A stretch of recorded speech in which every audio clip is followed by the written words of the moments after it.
ಊರು ಬೇರೆ ಬೇರೆ, ಹೆಸರು ಬೇರೆ ಬೇರೆ, ಆದ್ರ ಟೇಸ್ಟ್ ಮಾತ್ರ ಒಂದ ಇರ್ತೈತಿ. ಬೇರೆ ಬೇರೆ ಊರೊಳಗ ಬೇರೆ ಬೇರೆ ಹೆಸರಿಂದ ಕರೀತಾರ. ನಾನು ಇದ್ರ ಮೇಲೆ ಸ್ವಲ್ಪ ತುಪ್ಪ ಹಾಕೊಂಡು ಹಾಲು ಹಾಕೊಂಡ್ ತಿಂದ್ರ ಮಸ್ತ್ ಟೇಸ್ಟ್ ಇರ್ತೈತಿ.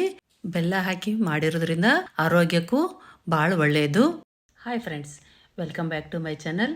ಬರ್ರಿ ಇವಾಗ ಅದನ್ನ ಹೆಂಗ್ ಮಾಡೋದಂತ ನೋಡ್ಕೊಂಬರೋಣ. ನಾನು ಗೋಧಿ ಹಿಟ್ಟಲ್ಲೇ ಮಾಡ್ಕೊಳಕತ್ತೀನಿ. ಗೋಧಿ ಹಿಟ್ಟು ಸಾನಿಸ್ಕೋಬೇಕು. ಈ ಗೋಧಿ ಹಿಟ್ಟು ಅಳತೆ ಅಂತ ಏನಿಲ್ಲ, ನಿಮ್ಮ ಮನೆಯಲ್ಲಿ ಎಷ್ಟು ಜನ ಇದ್ದೀರಿ ನೀವು ನೋಡಿಕೊಂಡು ಹಿಟ್ಟು ನಾದ್ಕೋಬೇಕು. ಈ ಥರ ನಾದ್ಕೊಂಡು ಇದಕ್ಕೊಂದು ಸ್ವಲ್ಪ 2 ಟೇಬಲ್ ಸ್ಪೂನ್ ಅಷ್ಟು ಎಣ್ಣೆ ಹಾಕ್ಕೋಬೇಕು. ಎಣ್ಣೆ ಹಾಕೋದ್ರಿಂದ ಸಾಫ್ಟ್ ಆಗಿ ಬರುತ್ತಾ, ಬಿರುಸಾಗಂಗಿಲ್ಲ ಚಕೋಲಿ. ನೀವು ನಾರ್ಮಲ್ ಚಪಾತಿ ಮಾಡ್ಕೊಂಡ್ರೂ ಸ್ವಲ್ಪ ಎಣ್ಣೆ ಹಾಕಿನ ನಾದ್ಕೋಬೇಕು. ಈಗ ಅದಕ್ಕೆ ಸ್ವಲ್ಪ ನೀರು ಹಾಕಿ ನಾದ್ಕೋಬೇಕು. ಬಿಸಿನೀರು ಏನು ಬೇಡ, ತಣ್ಣೀರು ಹಾಕಿ ನಾದ್ಕೋಬೇಕು. ಹಿಟ್ಟು ಗಟ್ಟಿಯಾಗೂ ಇರ್ಬೋದು, ಮೆದುವಾಗಿಯೂ ಇರಬಾರ್ದು, ಮೀಡಿಯಮ್ ಆಗಿರಬೇಕು. ಜಾಸ್ತಿ ಮೆತ್ತಗಾತಂದ್ರೆ ನಮಗೆ ಚಪಾತಿ ಕಟ್ ಮಾಡಿ ಹಾಕಕ್ಕೆ ಬರಂಗಿಲ್ಲ. ಗಟ್ಟಿ ಆದ್ರೆ ಚಕೋಲಿ ಭಾಳ ಬಿರುಸಾಗ್ತಾವು, ತಿನ್ನೋಕ್ಕೂ ಕಷ್ಟ ಆಗುತ್ತೆ. ಹಿಟ್ಟು ನಾದ್ಕೊಂಡು ಅದ್ರ ಮೇಲೆ ಒಂದು ಪಾತ್ರೆ ಮುಚ್ಚಿ ಅರ್ಧ ತಾಸು ಅಥವಾ 1 ತಾಸು ನೆನೆಯಾಕೆ ಬಿಡಬೇಕು. ಹಿಟ್ಟು ನೆನೆಯವರೆಗೂ ನಾವಿಲ್ಲಿ ಚಕೋಲಿಗೆ ತಯಾರಿ ಮಾಡ್ಕೊಳ್ಳೋಣ. ಅದಕ್ಕೆ ನಾನು ಕೊಬ್ಬರಿ ತುರ್ಕೊಳಕತ್ತೀನಿ. ಹಸಿ ಕೊಬ್ಬರಿ ತೊಗೊಂಡೀನಿ, ನೀವು ಬೇಕಾದ್ರೆ ಒಣ ಕೊಬ್ಬರಿನೂ ತೊಗೋಬೋದು.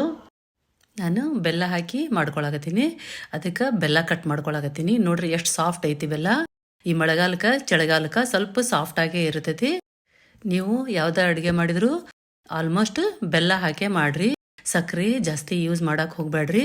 ಈಗ ನೋಡ್ರಿ ಬೆಲ್ಲ ಎಲ್ಲ ಕಟ್ ಮಾಡ್ಕೊಂಡು ಈಗ ಅದನ್ನು ನೀರೊಳಗೆ ಕರಗಿಸ್ಕೊತೀನಿ. ಯಾಕಂದ್ರೆ ಅದು ಆರ್ಗ್ಯಾನಿಕ್ ಬೆಲ್ಲ ಇರೋದ್ರಿಂದ ಅದರೊಳಗೆ ಕಸ ಕಡ್ಡಿ ಇರುತ್ತೆ. ಅದಕ್ಕೆ ಕರಗಿಸ್ಕೊಂಡು ಸೋಸ್ಕೋಬೇಕು. ಈ ಚಕೋಲಿ ಏನೈತಲ್ಲ, ಇದು ಭಾಳ ಹಳೆಯ ರೆಸಿಪಿ. ಅಜ್ಜಿ ಅಂದ್ರ ಕಾಲದಾಗಿಂದು. ಅವು ಚಳಿಗಾಲಕ್ಕೆ ಮಳೆಗಾಲಕ್ಕೆ ಈ ಥರ ಮಾಡ್ಕೊಂಡು ತಿಂತಿದ್ರು. ಈ ಬೆಲ್ಲ ಕರಗೋವರೆಗೂ ಇನ್ನೊಂದು ಸ್ಟವ್ ಮೇಲೆ ನಾನು ಗಸಗಸೆ ಹುರ್ಕೊಳಕತ್ತೀನಿ. ಪ್ಯಾನ್ಗೆ 2 ಟೇಬಲ್ ಸ್ಪೂನು ಗಸಗಸೆ ಹಾಕಿ ಸ್ವಲ್ಪ ಹುರ್ಕೋಬೇಕು. ಜಾಸ್ತಿ ಹುರ್ಕೋಬಾರ್ದು, ಸ್ವಲ್ಪ ಬಿಸಿ ಆದ್ರೆ ಸಾಕು. ಈಗ ನೋಡ್ರಿ ಇದು ಬೆಲ್ಲನೂ ಕರಗೈತಿ. ಇದನ್ನ ನಾನು ಒಂದು ಬೇರೆ ಪಾತ್ರೆಗೆ ಸೋಸ್ಕೋತೀನಿ. ಈಗೆಲ್ಲ ಪೌಡರ್ ಬೆಲ್ಲ ಅಂತ ಬರುತ್ತೆ, ಅದನ್ನು ನೀವು ಈ ಥರ ಸೋಸ್ಕೊಳ್ಳೋದು ಅವಶ್ಯ ಇಲ್ಲ. ಇವಾಗಂತೂ ಒರಿಜಿನಲ್ ಬೆಲ್ಲ ಸಿಗಂಗೇ ಇಲ್ಲ. ಒರಿಜಿನಲ್ ಟೇಸ್ಟೂ ಹೋಗಿಬಿಟ್ಟೈತಿ. ಯಾವ ಥರ ಸಿಗುತ್ತೆ ಅದರಲ್ಲೇ ಮಾಡ್ಕೊಂಡು ಹೋಗಬೇಕು. ಈಗ ಹಿಟ್ಟು ನೆನೆದೈತಿ. ಇದನ್ನ ಇನ್ನೊಂದು ಸ್ವಲ್ಪ ಚಂತಗ ನಾದ್ಕೊಂಡು ಉಳ್ಳಿ ಹರ್ಕೋಬೇಕು.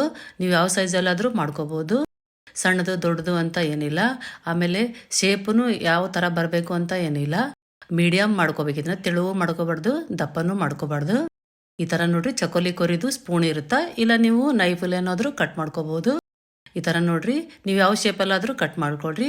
ನಾನು ಸ್ಕ್ವೇರ್ ಶೇಪ್ ಒಳಗೆ ಕಟ್ ಮಾಡ್ಕೊಳಕತ್ತೀನಿ. ಕಟ್ ಮಾಡ್ಕೊಂಡು ಒಂದೊಂದು ಪೀಸು ಎತ್ಕೊಂಡು ನಾವು ಆ ಬೆಲ್ಲದ ನೀರೊಳಗೆ ಹಾಕ್ಬೇಕು. ಈಗ ಸೋಸ್ಕೊಂಡಿದ್ದು ಬೆಲ್ಲದ ನೀರನ್ನು ಕುದಿಯಾಕತ್ತೈತಿ. ಈಗ ಅದಕ್ಕೆ ಒಂದೊಂದು ಪೀಸು ಹಾಕ್ಕೋಬೇಕು. ಮೇಲೆ ಹಾಕ್ಕೋಬಾರ್ದು, ಸೈಡಿಂದನೇ ಹಾಕೊತ ಬರಬೇಕು. ಆಮೇಲೆ ಹಾಕಿದ ಮೇಲೆ ಒಂದು 5 ಸೆಕೆಂಡ್ ಇದನ್ನು ಟಚ್ ಮಾಡೋಕ್ಕೆ ಹೋಗಬಾರ್ದು, ಯಾಕಂದ್ರೆ ಒಂದಕ್ಕೊಂದು ಅಂಟ್ಕೊಂಡ್ಬಿಡುತ್ತೆ. 5 ಸೆಕೆಂಡ್ ಆದಮೇಲೆ ನೀವು ಸ್ಪೂನಲ್ಲಿ ತಿರುಗಿಸಿ ಮತ್ತು ಬೇರೆ ಬೇರೆ ಚಪಾತಿ ಲಟ್ಟಿಸ್ಕೊಂಡು ಇದೇ ಥರ ಕಟ್ ಮಾಡಿ ಹಾಕಬೇಕು. ನೀವು ನೀರಿನ ಕ್ವಾಂಟಿಟಿ ಎಷ್ಟು ಇಟ್ಕೊಂಡಿರ್ತೀರಿ ನೋಡ್ಕೊಂಬಿಟ್ಟು ಅಷ್ಟು ಚಪಾತಿನ ಕಟ್ ಮಾಡಿ ಹಾಕಬೇಕು. ಜಾಸ್ತಿ ಗಟ್ಟಿ ಆತಂದ್ರೆ ತಿನ್ನಕ್ಕೆ ಚಲೋ ಆಗಂಗಿಲ್ಲ. ಇದು ಸ್ವಲ್ಪ ಜ್ಯೂಸಿ ಲಿಕ್ವಿಡ್ ಟೈಪ್ ಇರಬೇಕು. ಈಗ ಚಪಾತಿ ಹಾಕೋದು ಸ್ಟಾಪ್ ಮಾಡಿ ಅದಕ್ಕೆ ಗಸಗಸೆ, ಕೊಬ್ಬರಿ, ಶುಂಠಿ ಪುಡಿ, ಏಲಕ್ಕಿ ಪುಡಿ ಹಾಕಿ ಚಂತಾಗ ಮಿಕ್ಸ್ ಮಾಡ್ಕೋಬೇಕು. ನೀವು ನೋಡಕತ್ತಿರಲ್ಲ ಈ ಥರ ಇರಬೇಕು. ಇದು ಆರಿದ ಮೇಲೆ ಇನ್ನೂ ಗಟ್ಟಿ ಆಗುತ್ತೆ. ಇದು ಬಿಸಿ ಇದ್ದಾಗ ಭಾಳ ಟೇಸ್ಟಿಯಾಗಿರ್ತೈತಿ. ನಮ್ಮ ವಿಡಿಯೋ ನಿಮ್ಗೆ ಇಷ್ಟ ಆಗಿದ್ರೆ ಲೈಕ್, ಶೇರ್, ಸಬ್ಸ್ಕ್ರೈಬ್ ಮಾಡಿರಿ. Thanks for watching.